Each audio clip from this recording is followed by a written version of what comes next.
नमस्ते छात्रों, आज के हमारे इस लेक्चर में आप सभी का स्वागत है। आज हम पढ़ने जा रहे हैं हिंदी सुलभ भारती कक्षा 8वीं का दूसरी इकाई में से छठा पाठ अंधा युग। अंधा युग यह एक पद्य है, कविता है, जिसके कवि है हिंदी के जाने माने कवि डॉक्टर धर्मवीर भारती। तो छात्रों, सबसे पहले हम कवि के बारे में जानकारी लेते हैं, उसके पश्चात हम कविता का अर्थ जान लेंगे। कवि डॉक्टर धर्मवीर भारती जी का जन्म 1926 ईस्वी में इलाहाबाद उत्तर प्रदेश में हो गया और उनकी मृत्यु हो गई 1997 ईस्वी में मुंबई महाराष्ट्र में। भारती जी आधुनिक हिंदी साहित्य के प्रमुख लेखक, कवि, नाटककार और सामाजिक विचारक थे। आपको 1972 में पद्मश्री से सम्मानित किया गया। उनकी प्रमुख कृतियां हैं स्वर्ग और पृथ्वी, चांद और टूटे हुए लोग, बंद गली का आखिरी मकान, ठंडा लोहा, 7 गीत, कनुप्रिया, सपना अभी भी, गुनाहों का देवता, सूरज का 7वां घोड़ा, 11 सपनों का देश, पश्यंती और अंधा युग। तो हिंदी साहित्य में डॉक्टर धर्मवीर भारती काफी जाने माने साहित्यकार है और जिनकी साहित्य कृतियां बहुत ही उच्च कोटि के हैं। उनकी भाषा शैली बहुत ही सरल और प्रगल्भ है और उनके जो लेखन में प्रमुख कृतियां हैं गुनाहों का देवता, सूरज का 7वां घोड़ा या अंधा युग, ये बहुत ही जाने माने साहित्य कृतियां मानी जाती है। उनके कुछ साहित्यों पर हिंदी फिल्में भी बनी हैं। आज हम जिस कविता की चर्चा करने वाले हैं वे कविता अंधा युग पुस्तक से ली गई है। अंधा युग डॉक्टर धर्मवीर भारती की बहुत ही उच्च कोटि की कृति है और इसमें महाभारत युद्ध के पश्चात का जो कालखंड है उसके बारे में विचार विनिमय किया गया है। आप तो जानते हैं कि भारतीय संस्कृति में 2 प्रमुख ग्रंथ हैं या महाकाव्य है, उसमें रामायण और महाभारत, जो हर भारतीय के दिलो दिमाग में बसा हुआ है, छाया हुआ है। वे हमारे केवल संस्कृति से नहीं जुड़े बल्कि हमारी जो मान्यताएं हैं, धार्मिक मान्यताएं और हमारी श्रद्धा, उसके साथ ये ग्रंथ जुड़े हुए हैं और आज भी इनकी कहानियां भारतीय मानस पटल पर काफी प्रभाव डाल रही है। छोटे बच्चों से लेके वृद्धों तक आज भी ये कहानियां बड़ी प्रेम से और श्रद्धापूर्वक सुनी जाती है। तो आप जानते कि महाभारत का जो युद्ध था वो बहुत ही प्रसिद्ध युद्ध था और इस युद्ध के बीच भगवान श्री कृष्ण ने जो ज्ञान अर्जुन को दिया वही श्रीमद् भगवद गीता ग्रंथ के नाम से प्रसिद्ध है और जिनके मूल्यों के आधार पर हमारी भारतीय संस्कृति और हमारा समाज आज भी अपना जीवन जी रहा है। तो हमारे दिल में इनके लिए काफी प्रेम और श्रद्धा है। तो इसी कथा वस्तु को लेकर अंधा युग काव्य लिखा गया और उसी से कुछ अंश यहाँ हम आज पढ़ने जा रहे हैं। अंधा युग, जिसका अर्थ हम कलयुग भी लगा सकते हैं, क्योंकि आप जानते हैं कि हमारी संस्कृति में 4 युग माने गए हैं, जैसे कि सत्य युग, त्रेता युग, द्वापर युग और कलयुग। तो महाभारत का जो कालखंड है वह द्वापर युग में जिसकी गणना की गई है और उसके पश्चात आ गया कलयुग। मतलब जैसे ही महाभारत का युद्ध समाप्त हो गया, भगवान श्री कृष्ण ने अपना अवतार समाप्त कर लिया, उसके पश्चात अंधा युग अर्थात यह कलयुग आरंभ हो गया। तो इसे कलयुग क्यों कहा जाता है, इसकी भी बहुत कुछ कारण है। मनुष्य का आचरण जो है वह काफी बिगड़ गया, मनुष्य की नैतिकता काफी खराब हो गई और इसीलिए इसको कलयुग जानने लगे सब लोग। तो यहाँ पर एक कथा वस्तु छोटी सी दी गई कि जब भगवान कृष्ण की मृत्यु हो जाती है, मतलब जब वे अपना देह त्याग देते हैं, अपना अवतार समाप्त कर देते हैं, वो और उसके पश्चात क्या हो गया, ये सारी बातें अंधा युग में स्पष्ट की गई है। लेकिन यहाँ इस काव्य में, काव्य अंश में हम इसी बात की चर्चा करेंगे जो संक्षेप में दिया गया है काफी, लेकिन अर्थ बहुत बड़ा है। तो इस काव्य में देखिए डॉक्टर धर्मवीर भारती जी अंधायुग गीति नाट्य से जो कि एक गीति नाट्य है, इससे लिया गया है। इसमें युद्ध के परिप्रेक्ष्य में आधुनिक जीवन की विभीषिका का चित्रण किया गया है। अंधा युग में युद्ध तथा उसके बाद की समस्याओं और मानवीय महत्वाकांक्षाओं को प्रस्तुत किया गया है। यह दृश्य काव्य है। इसका कथानक महाभारत युद्ध के समाप्ति के काल से शुरू हो जाता है। जैसे मैंने आपको बताया कि 18 दिन तक यह महाभारत का युद्ध चला था। उसके पश्चात जब युद्ध समाप्त हो गया तो उसके बाद में क्या क्या घटनाएं घटित हो गई, किस प्रकार से काफी परिवर्तन बदलाव आ गए, इसकी चर्चा यहाँ पर की गई है। क्योंकि जब भी कोई महायुद्ध होता है, विशाल युद्ध लड़ा जाता है, तो उसके बाद काफी बदलाव होते हैं। जैसे कि हम आधुनिक काल में जानते हैं कि 2 महायुद्ध, पहला विश्व युद्ध और दूसरा विश्व युद्ध हुआ था। उसके पश्चात काफी बदलाव हो गए, अनेक देश टूटकर बिखर गए, अनेक नए देशों की निर्मित हो गई। तो युद्धों से मनुष्य ने बहुत कुछ सीखा भी, क्योंकि जब दूसरा महायुद्ध हो गया वो बहुत ही विनाशकारी था। आप जानते कि इस युद्ध में पहली बार मनुष्य ने एटम बम का प्रयोग किया था, आणविक अस्त्रों का प्रयोग किया था, जो काफी विध्वंसक थे और जिसके परिणाम के नतीजे, जिसके परिणाम इतने भयानक थे, नतीजे इतने भयानक थे कि उससे मनुष्य ने सबक लिया। आज भले हम अनुभव बना रहे हैं, लेकिन इसका प्रयोग करने का ढाढ़स आज भी कोई नहीं कर रहा। क्योंकि यही बात है कि जापान में जब इनका प्रयोग हो गया तो लाखों लोग मारे गए थे, जो विध्वंस हो गया था, विनाश हो गया था, वो बहुत ही भयकारी था। तो इससे हमने कुछ सबक लिया। उसी प्रकार से महाभारत युद्ध के बाद में भी काफी बदलाव आ गए, जिसका जिक्र और चर्चा इस काव्य में हो गई है। यहाँ प्रसंग उस समय का है जब श्री कृष्ण की जीवन यात्रा समाप्त हो गई।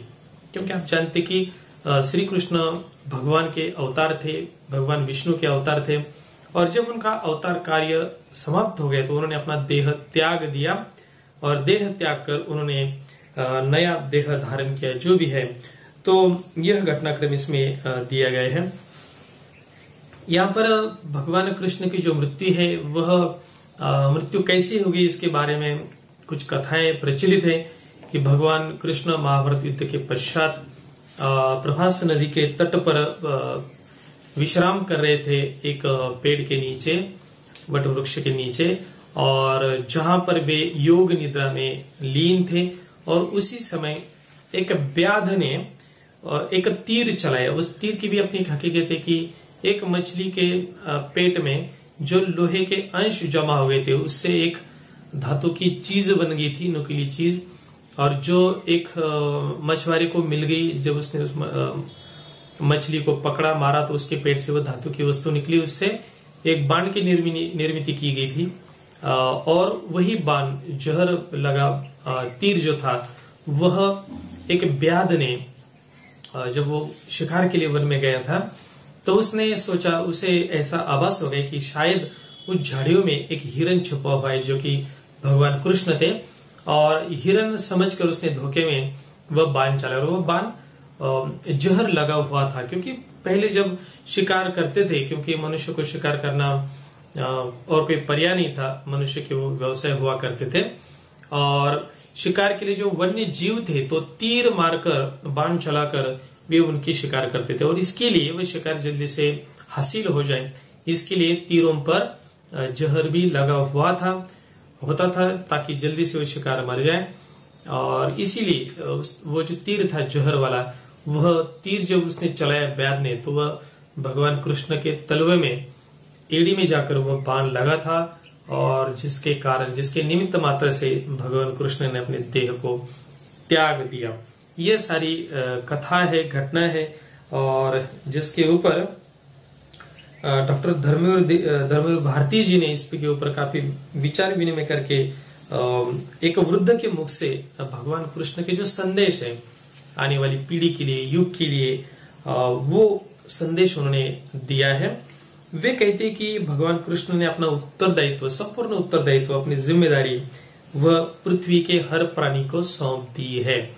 मतलब जब तक भगवान थे तो उन्होंने काफी हद तक जिम्मेदारी अपने कंधे पर उठाई थी। अगर आप महाभारत की ग्रंथ पढ़ेंगे या उसकी कथा सुनेंगे, आजकल वो काफी सीरियल या टीवी पर भी काफी सीरियल चलती हैं, एनिमेशन में काफी फिल्में या सीरियल उसके ऊपर लगी हैं, तो इसके माध्यम से आपको महाभारत की कथा का तो पता चल ही जाएगा।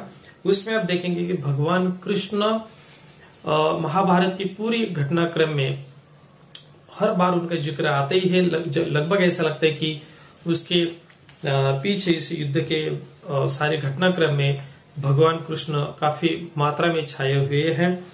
तो भगवान कृष्ण ने उत्तरदायित्व काफी अपने कंधे पर लिया था इस युद्ध का, जबकि अर्जुन युद्ध नहीं कर रहे थे।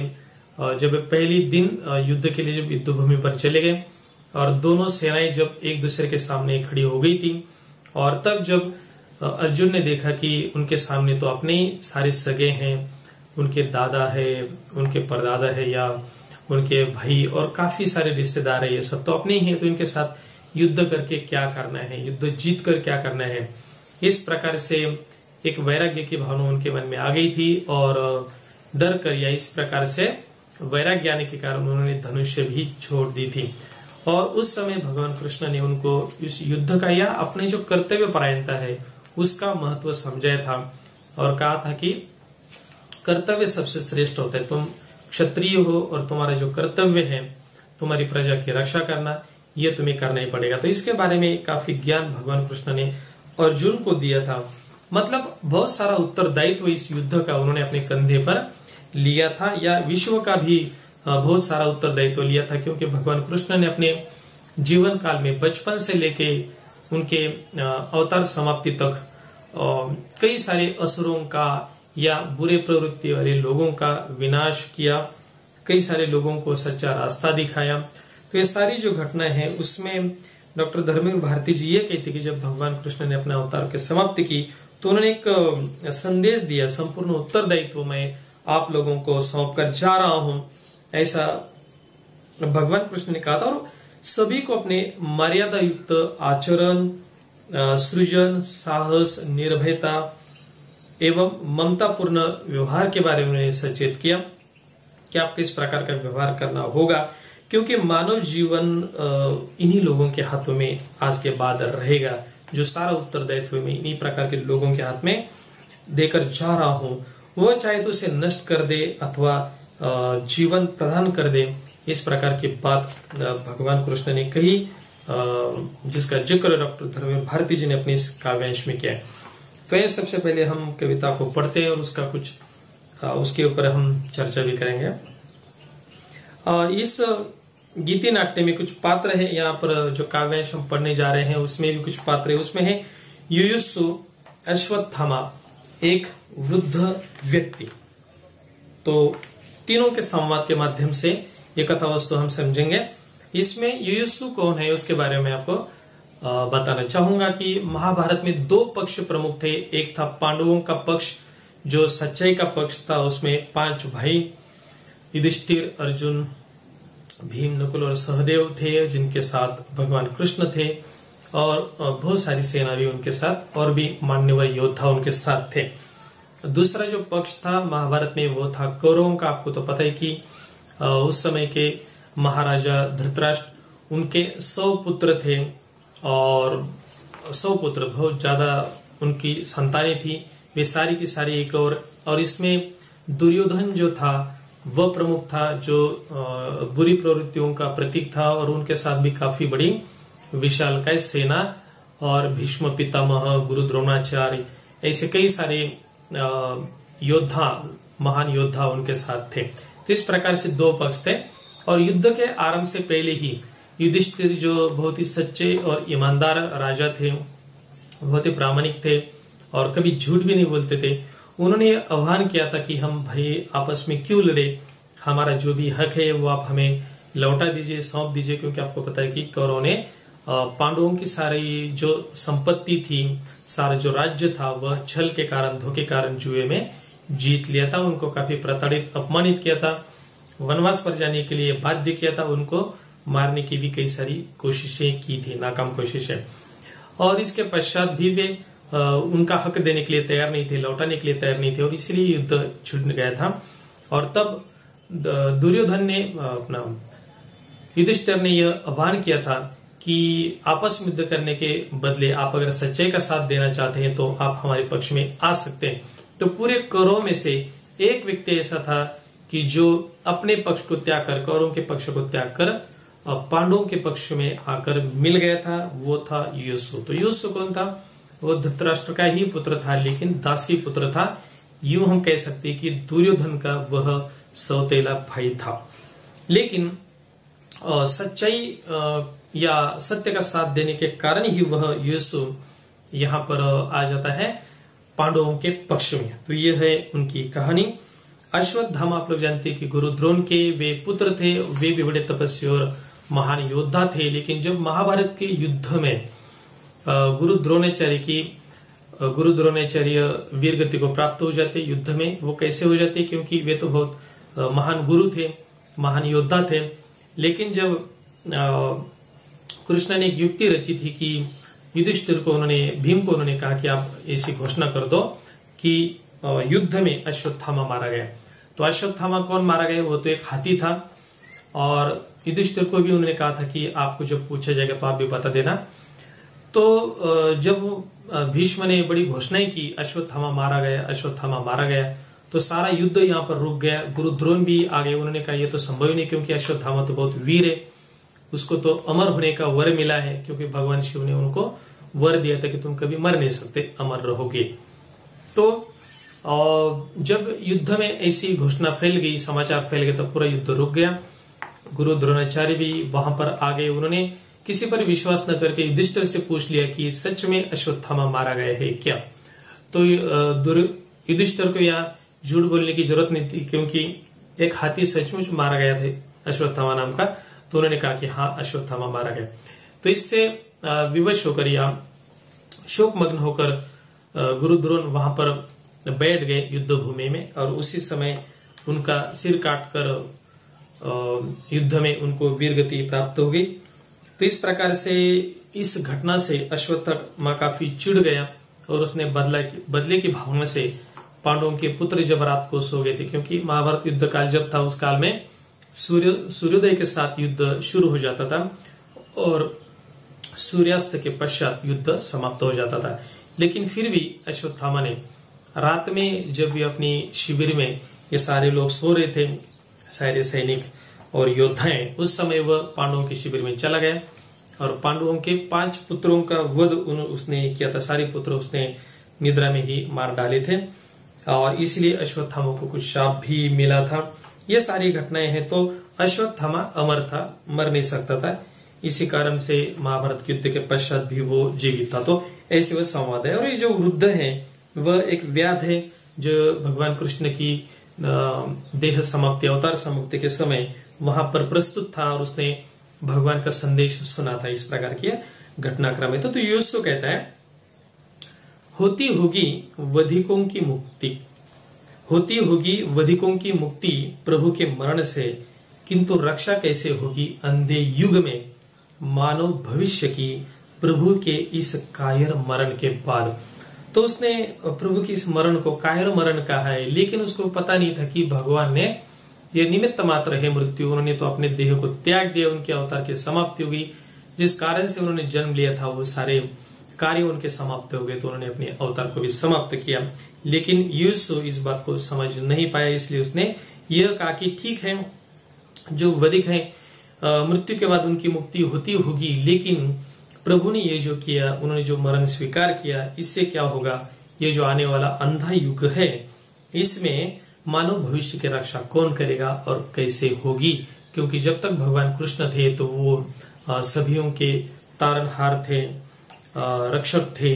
लेकिन अब क्या होगा? यह सवाल युसु के मन में आ गया और उसका उत्तर अश्वत्थामा देता है। वो कहते हैं कायर मरण, प्रश्न करता है अश्वत्थामा, यह मरण कायर जैसा कैसे हो सकता है? कायर मरण क्यों कहा गया?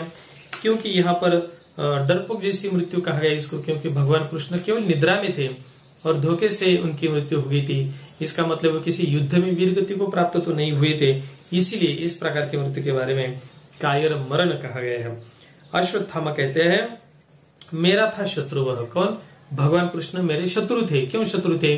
क्योंकि भगवान कृष्ण की युक्ति से ही यहाँ पर गुरु द्रोण की मृत्यु हो गई थी, या भगवान कृष्ण शत्रु पक्ष की ओर से लड़ रहे थे, और इसलिए अश्वत्थामा भी भगवान कृष्ण को अपने शत्रु मानते थे। वो कहते मेरा था शत्रु वह, लेकिन कहूंगा मैं दिव्य शांति छाई थी उनके स्वर्ण मस्तक पर। अभी देखिए, मनुष्य के जीवन में दिव्य शांति या शांतता या समाधान की भावना उसके चेहरे पर से झलकती है, उसके मस्तक पर से झलकती है। आप किसी मनुष्य को देखिए, उनका चेहरा अगर बहुत ग्रसित है, चिंता से ग्रसित है, व्यग्र है, तो आप देख पाएंगे उनके चेहरे पर कभी आनंद या खुशी या समाधान नहीं होगा। खुशी का मतलब ये मैं नहीं कहूंगा, उन्माद भी होता है कि लोगों के चेहरे पर बहुत गर्व या घमंड होता है, ये बात नहीं कहूंगा, लेकिन एक समाधान, शांतपूर्ण चेहरा, ये बहुत महत्वपूर्ण होता है। जब मनुष्य अंतिम क्षणों में मृत्यु को स्वीकार करता है, उस समय अगर उनके चेहरे पर समाधान है, इसका मतलब उन्होंने जीवन में बहुत ही उच्च कोटि के कार्य किए हैं, ये उसका अर्थ है। और इसीलिए अश्वत्थामा ने कहा कि इसे हम कायर मरण नहीं कह सकते, ये कोई वेदनादायी मृत्यु नहीं थी, बल्कि ये तो किसी जैसे कोई योगी समाधि लेता है, अपने जीवन को त्याग देता है, शरीर को त्याग देता है, उसी प्रकार से भगवान कृष्ण ने भी अपने जीवन को त्यागा, इसीलिए उनके मस्तक पर यह स्वर्ण मस्तक पर यह दिव्य शांति छाई हुई थी। और तब वृद्ध बोल उठते हैं, जो भगवान कृष्ण के देह त्याग के समय वहां पर उपस्थित थे, बोले अवसान के क्षणों में प्रभु, अवसान के जो क्षण है, इसका मतलब है कि जब वे अपने देहों को त्याग रहे थे, और उस समय भगवान कृष्ण के भगवान ने जो उनकी जो वाणी थी, उन्होंने क्या कहा, वो बोल रहे हैं, मरण नहीं है वो व्याध। व्याध को जो शिकारी है, उसे भगवान कृष्ण कह रहे कि तुम शोक मग्न मत हो, क्योंकि उस व्याध को काफी दुख हो गया कि मेरे हाथ से क्या हो गया। मैं हिरण समझकर मैंने बाण चला, लेकिन ये तो साक्षात भगवान कृष्ण को ये बाण लगा, अब क्या होगा। वो डर गया था, भयभीत हो गया था, बहुत ही दुखी हो गया था। और तब भगवान कृष्ण उसे कहते कि मरण नहीं है वो व्याध, यह कोई मेरा मरण नहीं है, मात्र रूपांतरण है। यह रूपांतरण मतलब हमारी हिंदू संस्कृति में या विश्व की कई सारी संस्कृतियों में, धर्मों में यह मान्यता है कि यह शरीर नश्वर है, मतलब एक दिन नष्ट होने वाला है। हमारे शरीर में जो आत्मा का वास रहता है वो महत्वपूर्ण है। यह हमारी आत्मा, शरीर बदलती रहती, एक शरीर में से दूसरे शरीर में, और हमारा जो देह है एक न एक दिन ये तो नष्ट होता ही है। आत्मा दिव्य है, वो अमर है, और इसीलिए भगवान कृष्ण ने कहा कि तुम चिंतित मत हो जाओ, यह केवल मेरा रूपांतरण है, इस शरीर में त्याग रहा हूं, आगे मैं अन्य शरीर भी धारण करूंगा। मरण नहीं है वो व्याध, मात्र रूपांतरण है यह, सबका दायित्व लिया है मैंने अपने ऊपर। सबका दायित्व, ये पूरी विश्व की जिम्मेदारी मैंने मेरे ऊपर ली है, अपना दायित्व सौंप जाता हूं मैं सबको। मैंने तो विश्व की जिम्मेदारी ली है, लेकिन जो मेरी जिम्मेदारी है मैं औरों पर, आप लोगों पर सौंप पर जा रहा हूं, तुम लोगों को देकर जा रहा हूं। वे कहते हैं अब तक मानव भविष्य को मैं जिलाता रहा। भगवान कहते कि आप लोग सोचते होंगे कि यह विश्व यूं ही चल रहा है, नहीं, इसे कोई चला रहा है, ये कोई महान शक्ति है जो इस विश्व को चला रही है, और इसीलिए यह भविष्य जो था इसको मैं जिलाता रहा। क्या होना है क्या नहीं होना है इसके बारे में मेरा काफी नियंत्रण रहा है, ऐसा भगवान कहते हैं। लेकिन इस अंधे युग में मेरा एक अंश निष्क्रिय रहेगा, आत्मघाती रहेगा और विलगित रहेगा। भगवान देखिए क्या कहते हैं, आत्मघाती मतलब आत्महत्या करने वाला। भगवान कहते कि मेरा एक अंश जो है वो यहाँ पर काम नहीं करेगा, क्रिया नहीं करेगा। जब मैं कृष्ण के अवतार में था और जब जो काम मैं वो कर रहा था वो काम अब नहीं होगा, और इसलिए जो मेरा अंश है निष्क्रिय रहने वाला वो आत्मघाती रहेगा, विलगित रहेगा, ये उन्होंने बताया। लेकिन इसकी जिम्मेदारी जो है वो पूरे मानव समाज को लेनी होगी। संजय युयुत्सु अश्वत्थामा की भांति, क्योंकि इनका दायित्व लिया है मैंने।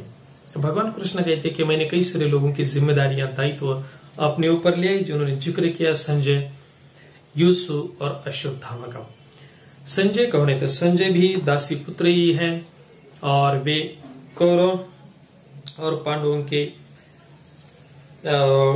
दोनों के, यहाँ कौरवों के पक्ष में वे थे। और धृतराष्ट्र जब वे तो अंधे थे, आपको पता है, दृष्टिहीन थे, वे युद्ध भूमि पर जा नहीं सकते थे, और इसीलिए संजय को दिव्य दृष्टि प्राप्त थी, वे युद्ध भूमि पर क्या चल रहा है सारा घटनाक्रम का वर्णन उस काल में महल में बैठकर धृतराष्ट्र को प्रस्तुत करते थे, वो है संजय, जो भी धर्मपरायण थे वास्तव में, इनका भी जिक्र किया है।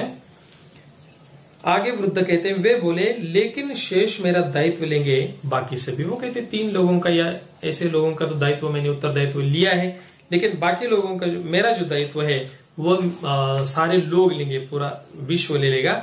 मेरा दायित्व वह स्थित रहेगा हर मानव मन के उस वृत्त में जिसके सहारे वह सभी परिस्थितियों का अतिक्रमण करते हुए नूतन निर्माण करेगा पिछले ध्वंसों पर।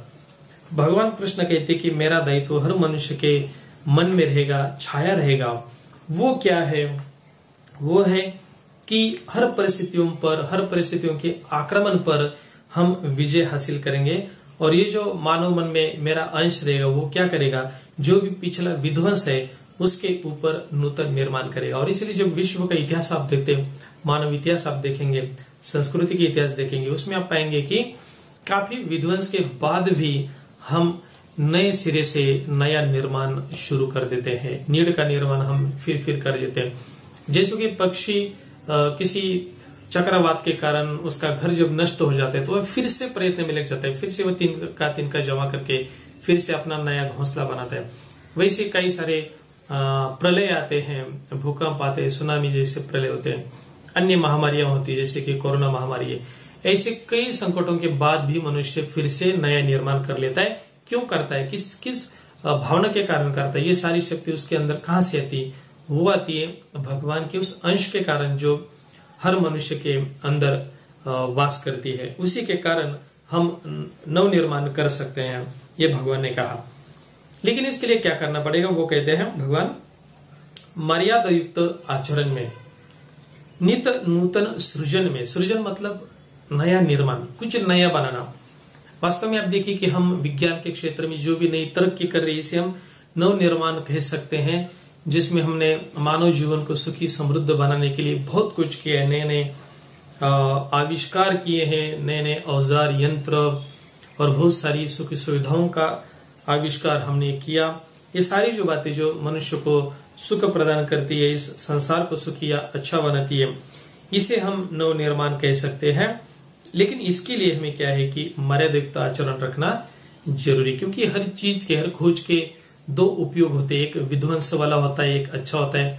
जैसे अल्फ्रेड नोबेल ने डायनामाइट का आविष्कार किया, जो विस्फोटक था, जिसका उपयोग अच्छे कामों के लिए भी होने लगा। बड़े बड़े माइंस में रास्ते या पहाड़ खोदने में, रास्ते बनाने में, या ऐसे इसी प्रकार के कई सारे क्षेत्रों में उसका प्रयोग हो गया। लेकिन उसी के साथ युद्धों में अत्यंत विध्वंसक बॉम्ब भी उसके जरिए बनाए गए और इसी से पश्चाताप के कारण अल्फ्रेड नोबेल ने अपनी सारी पूंजी नोबेल पुरस्कार के रूप में लगा दी, आपको तो पता ही है।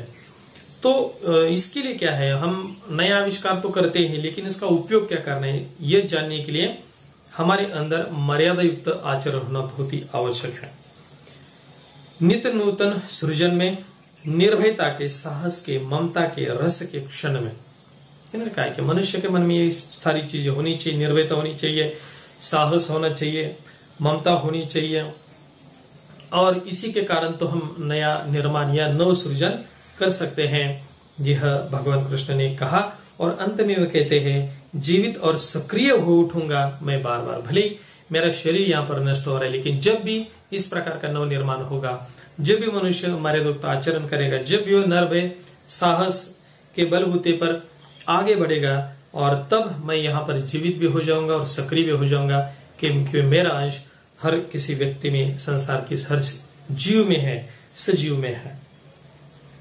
अश्वत्थामा ये सारी बातें सुनकर कहते हैं, उसके इस नए अर्थ में क्या हर छोटे से छोटा व्यक्ति विकृत अर्धबर्बर आत्मघात की अनास्था में अपने जीवन की सार्थकता पा जाएगा? यह अश्वत्थामा का प्रश्न है, क्योंकि अश्वत्थामा शापित है, उसके मस्तक पर काफी चोट है और इस बड़े दुख को लेकर जी रहा है। क्योंकि अमरता का मतलब ये नहीं कि वो बहुत सुखी है, उसके मन में भी काफी दुख है। इसलिए वो कहते हैं कि ये जो नया अर्थ भगवान ने हमें समझाया, क्या इस अर्थ की मदद से हर व्यक्ति जो विकृत है, अर्ध बर्बर है, बर्बर मतलब असभ्य या हिंसक है, आत्मघाती है, अनास्थामय है, ऐसा जो व्यक्ति है क्या वो अपने जीवन में सार्थकता पाएगा? ये जो विचार है भगवान के, क्या इससे वो अपने जीवन में बदलाव लाएगा? ये प्रश्न अश्वत्थामा का है, क्योंकि वो खुद शापित है, वो खुद बहुत ही पश्चाताप उसके मन में भी हो रहा है, जो भी कार्य उसने किया और इसके कारण उसे भी बहुत पश्चाताप हो रहा है। तो क्या ऐसे व्यक्तियों के जीवन में बदलाव आ जाएगा? क्या उसका भी जीवन सार्थक बनेगा? ये प्रश्न अश्वत्थामा का। उसके प्रश्न के उत्तर में वृद्ध व्यक्ति कहता है निश्चय ही वे हैं भविष्य, किंतु हाथ में तुम्हारे हैं। वृद्ध कहते बिल्कुल ही होगा, भगवान ने ये कहा है कि जो भविष्य है वो है निश्चित है, लेकिन वो है तुम्हारे हाथ में। जिस क्षण चाहो उनको नष्ट करो, जिस क्षण चाहो उनको जीवन दो, जीवन लो। इसका मतलब है कि भविष्य तुम्हारे हाथ में है, लेकिन कैसे कि अगर तुम चाहोगे तो उसको नष्ट भी कर सकते हो, अगर तुम चाहोगे तो उसे जीवन दे सकते हो, उस क्षण को ले सकते हो। जो क्षण है वो कैसे जीना है, तुम्हें जो जिंदगी मिली वो कैसे जीने, इसका सारा निर्णय तुम्हारे हाथ में। छात्रों, इस प्रकार से डॉक्टर धर्मेंद्र भारती जी ने अंधायुग काव्य की मदद से और इस काव्यांश की मदद से हमें स्पष्ट करने का प्रयास किया है कि भगवान यही चाहते कि मानव जीवन की जो सार्थकता है वो मनुष्य के ही हाथ में है। वो अपने कार्य से यह निश्चित कर सकता है कि उसके जीवन की सार्थकता किस में रहेगी और कैसे रहेगी। तो छात्रों, यह पाठ कविता आपके समझ में आ गई होगी। इसके पाठ के नीचे जो भी स्वाध्याय आपको दिए हैं उसको ठीक से हल करें। और दोस्तों, अगर ये लेक्चर आपको पसंद आए तो इसको लाइक जरूर कीजिए और क्रिएटिव एजुकेशन चैनल को आप सब्सक्राइब करना है, बेल आइकन को दबाना है और इस वीडियो को ज्यादा से ज्यादा छात्रों को शेयर भी करना है। धन्यवाद।